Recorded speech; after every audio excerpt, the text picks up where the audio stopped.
Just going to go on to Alex. Would you like to contribute? I'm still very much on my food journey. I've got a long way to go.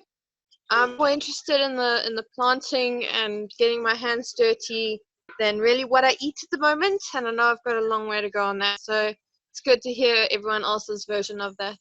Okay, so listen to me. The big thing is, from our perspective, is moving people out of the cities and creating what? Sustainable teaching eco-villages where we teach all of this natural wisdom. Can you explain all about that? What I envision is to What? have these sustainable eco villages to teach kids mainly and adults how to plant, how to do companion planting, what herbs and plants can be used to deter certain insects away from other plants, how to do the different versions of planting. It's my goal. I would like to, once that's established, focus more on creating tinctures, potions, if you want to call it that, on, for example, the bottle I've got in front of me is actually lemongrass and water, and it's helping deter the mosquitoes from choking my legs at the moment. So that's the kind of thing I want to focus on and create for the people of the land to live a sustainable life. But like I said, I'm still very new on not harming muddy. I'm still got a long way to go in terms of getting myself in that direction to be there, to be an example, to set for others. That is my journey right now. That's wonderful. Thank you, Alex. We will all go through different stages in this on this journey. You know, we'll fall in, we'll fall out. We'll, like, I've put on more weight than I usually carry, and I've got to get back into some sort of regular routine. Like last year, I was swimming almost every day and walking with Rowan. This year, it's been, you know, from the move and everything, we don't have a swimming pool in the area, so I'm not able to sort of perform at the level that I normally do. So I have put on extra weight. Yes. Okay, go ahead. What I wanted to say that the problem with human agricultural systems, and especially the more recent ones, I suppose, it's a whole progression from the earliest farmers to what we have today, of course. But when the impacts, when the population grew astronomically, and the farmers responded by having more farms and having more farmers, etc., to meet that population demand, that's when the impacts in agriculture started to become significant, and they've been increasingly significant ever since. And in terms of the progression and evolution of the farming industry with agrochemicals and Bayer and you name them, Monsanto and evil companies that are doing genetic engineering and chemicals and the whole works to intervene in systems and to make them more productive, have highly significant and are having highly significant negative impacts, short, medium, and long term.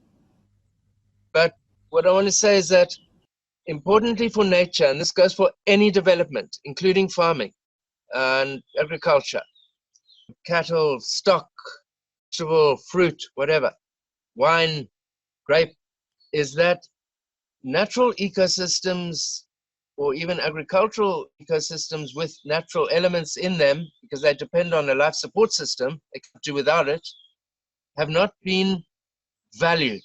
And by value, I mean that value has not been quantified. It needs to be quantified, because otherwise you are dealing with an open system where you're continually impacting on this, but you have no idea what damage you cause. However, if that natural system is, or agricultural system, or partial system, or quasi whatever hybrid system is valued, then we have a measure of the damage that is being done.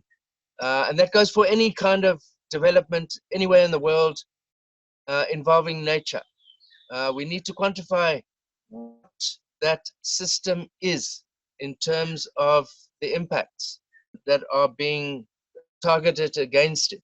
Now, what normally happens throughout the world is that environmental impact studies are conducted for agricultural systems kind of development. And then the impacts are subjectively assessed. And that's no good, because I have a lot of experience with EIAs, but more so with specialist studies that back up the EIAs. And they are fraught with red flags because people gloss over the quantification aspect, because it's a difficult thing to get to come to grips with. I mean, how do you value a natural system financially? Well, they're starting to do it.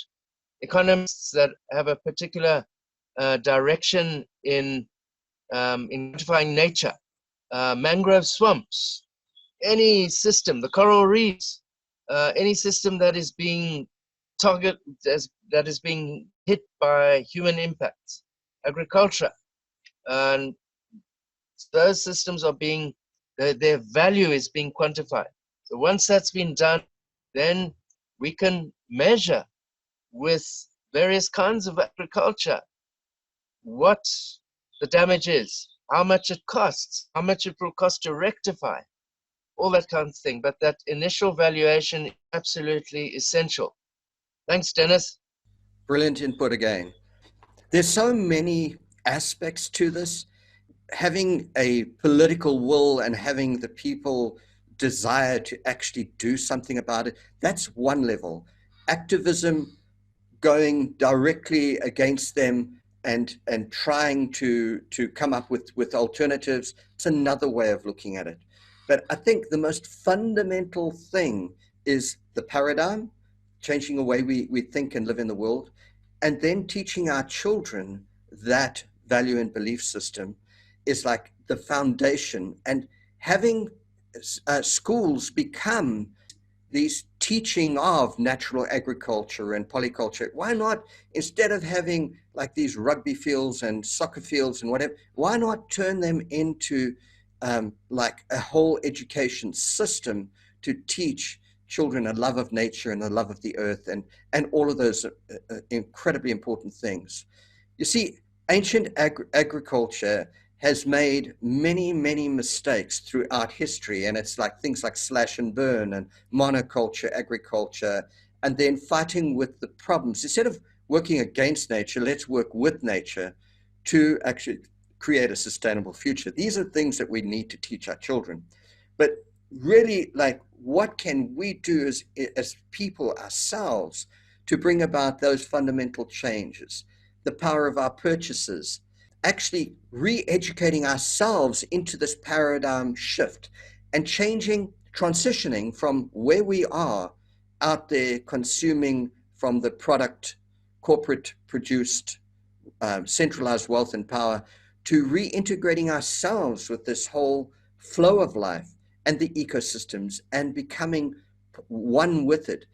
If we change our education system to get our children not to become technologists, and what we're teaching our children right now is to make the same problems that we have created up until now. We need to change our whole education system. We need to, right from the level of fairy tales and so on, all the way through our education system, we need to teach about sustainability and about how to correct and recreate the relationships, not just between one another, but between all of humans, animals, and ecosystems, to regenerate life across the planet.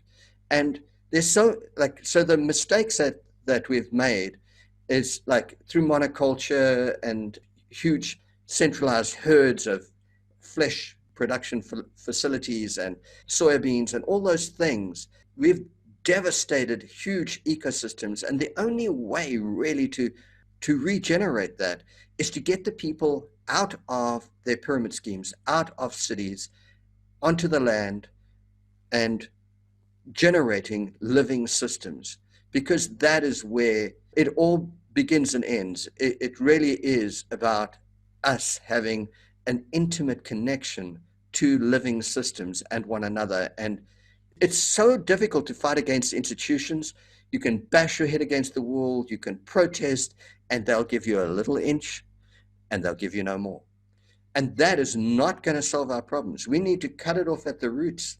We really need to like get down there and re-educate our children into a totally different paradigm. And if we do that, all of those problems disappear. Human problems are the result of the centralization of wealth and power for the benefit of a few at the expense of all of nature and all of us. So by changing our paradigm, changing the way we educate our children, learning the different paradigm and living it, we change our world. And that's like so critically, that's the journey that I want to focus on. I want, instead of being hating what's going on, let's rather create a love-based system and and just get everyone to migrate towards that love-based way of living and a love and life generating system. And before you know it, we'll hit that threshold of about 18% of people in a region or whatever, and everyone will follow.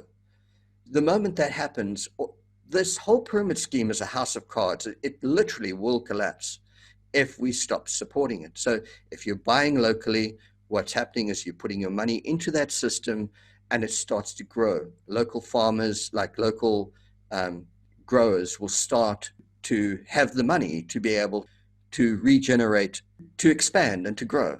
And that's what we need to do. We need to nurture what will necessarily become our future for us to survive. And yes, does it have to be government funding that comes down to take homeless people and put them out on the land and fund their development? Yes, you can do that. And you can get philanthropists to invest money into the system. The whole system has to be a transition that is self-funding. And there are many, many ways of doing the self-funding to be able to create that system. And of course, these are another area of discussion which you can go to into the future. But right now, we have reached 5:57. Is anybody got, Lorna, you want to say something? Yes, I want to say that I couldn't agree more with you. I think nature is able to heal itself on its own because it's nature. And we humans, we don't have a good behavior with ourselves, are contaminating, the ability of nature to reinvent itself as many times as it need to. Like our human body, it would let the intelligence within ourselves to work, with the organs do its job, the cells and everything, we have better chances to heal and to go back to alignment again. And it's not until we put in our body and our minds, something that is foreign to it, that we limit that ability. So I'm grateful for the people that are out there trying to work with the system, with the governments and all that. But I think it's such a huge task.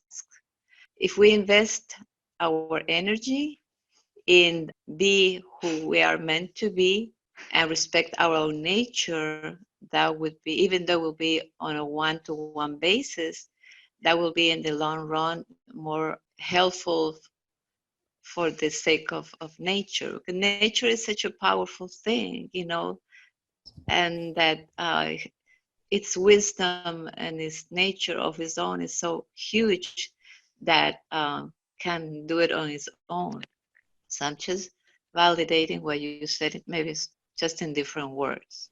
That's wonderful, Lorna. You're so right that nature has this tremendous power, but what's happened is humanity and the corporate greed and everything has become so powerful and so destructive through technology and the machinery and the chainsaws and everything that it's literally driven us to a place where nature cannot compete with that anymore. We're literally killing the last remaining ecosystems across our planet, and they are almost like that biodiversity is so essential for our survival.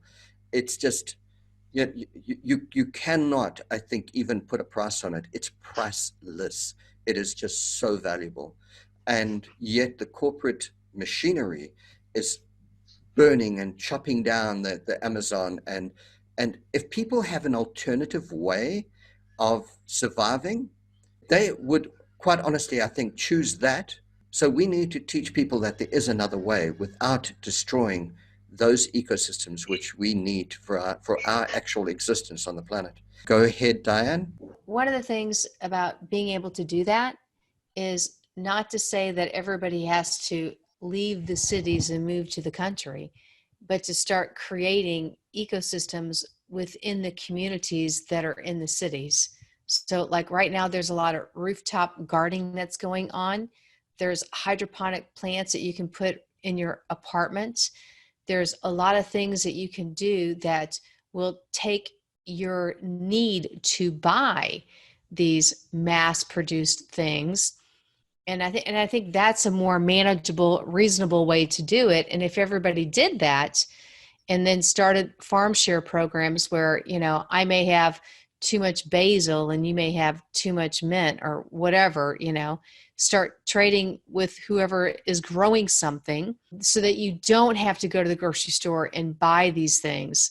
And I think that's more manageable, because right now, just taking everything and putting it into, oh, they're bad, and it's this and it's that, it's just too overwhelming and it's not manageable. So I think bringing it home and saying, here's what I can do, feels nice, and it feels like, well, you know, I can do that. Otherwise, it's just all too overwhelming. It's I agree Yes, I agree. 100%. I agree with Diane. It's just that it's overwhelming just to think about it. I'm talking for me, okay, myself. It's overwhelming, so it is more manageable to do it for me, you know, with what is feasible for me to do. And you know, everybody has his own, you know, strength to go about it. But it's when you say, okay, the corporates are destroying nature because, you know, what they use and all that is a fact. But these companies are led by people, right? So the problem is not about what they use per se. It's about, again, the way these people that run these places, how they run their lives with, to start with. And then they need to an outlet, you know, how to process that. But it's about the quality of life that they have for themselves.